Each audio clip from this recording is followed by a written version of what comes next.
یار فلاں جگہ میں رشتہ کرنے لگا ہوں تو وہ کیسے لوگ ہیں، تو اب ان کے اندر کوئی برائی ایسی ہے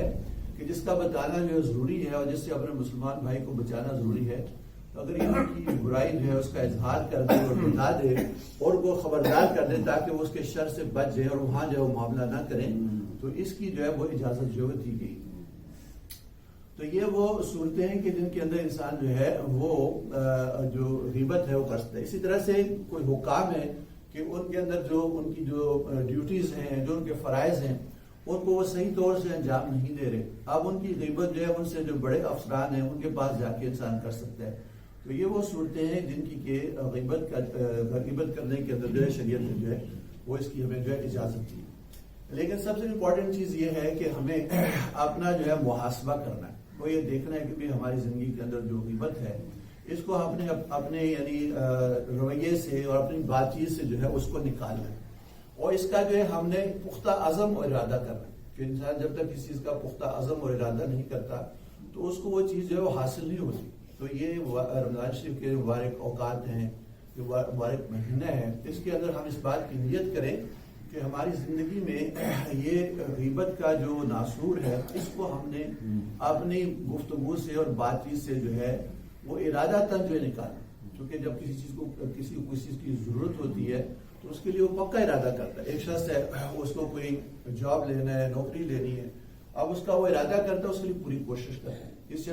شخص کے اوپر کوئی قرض چڑھ گیا، اس نے قرض ادا کرنا ہے، تو اب اس کو کیجول نہیں لیتا بلکہ اس کو بہت سیریس لیتا ہے اور یہ سوچتا ہے کہ یار میں کس طرح جو ہے اس قرض سے جو ہے وہ خلاصی حاصل کروں. تو یہ قرض ادا کرنا، نوکری لینا، دنیاوی منفعت، یہ تو بہت چھوٹی چیزیں ہیں.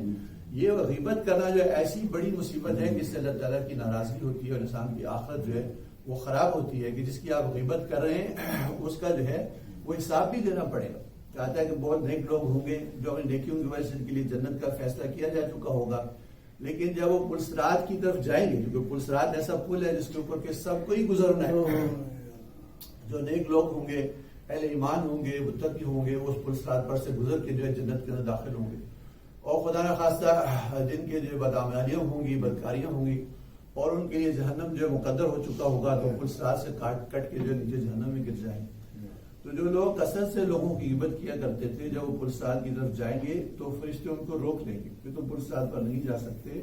تو کہ تمہارے ذمے جو ہے لوگوں کی غیبت کا حساب چکانا ہے کہ تم نے فلاں فلاں کی غیبت کی تھی، اور اس کی غیبت کا جب تک تم جو ہے اس سے ملاقات نہ کر لو اور اس سے جو ہے اس کا معاملہ صاف نہ کر لو تو تمہارا جو ہے وہ پل صراط پہ تمہیں گزرنے کی اجازت ہے. اور وہاں پہ جو معاملہ صاف ہونا ہے وہ صرف معذرت سے نہ ہوگا. معذرت تو انسان دنیا میں کرنی ہے کہ اگر وہاں پہ کسی کی غیبت کی ہے اور پھر انسان کو خیال ہوا ہے کہ میں نے دوسرا کی غیبت کر دی ہے، تو اب اس کو حوصلہ کرنا چاہیے کہ جس کی غیبت کی ہے اس سے جا کے معافی مانگ. اگر معافی مانگنے کے اندر کسی شر کا خطرہ ہو کہ میں نے اسے معافی مانگی تو اور ہی زیادہ ناراض ہو جائے گا، یا اس کے اندر کوئی ایسی شر کی صورت نکل آئے گی،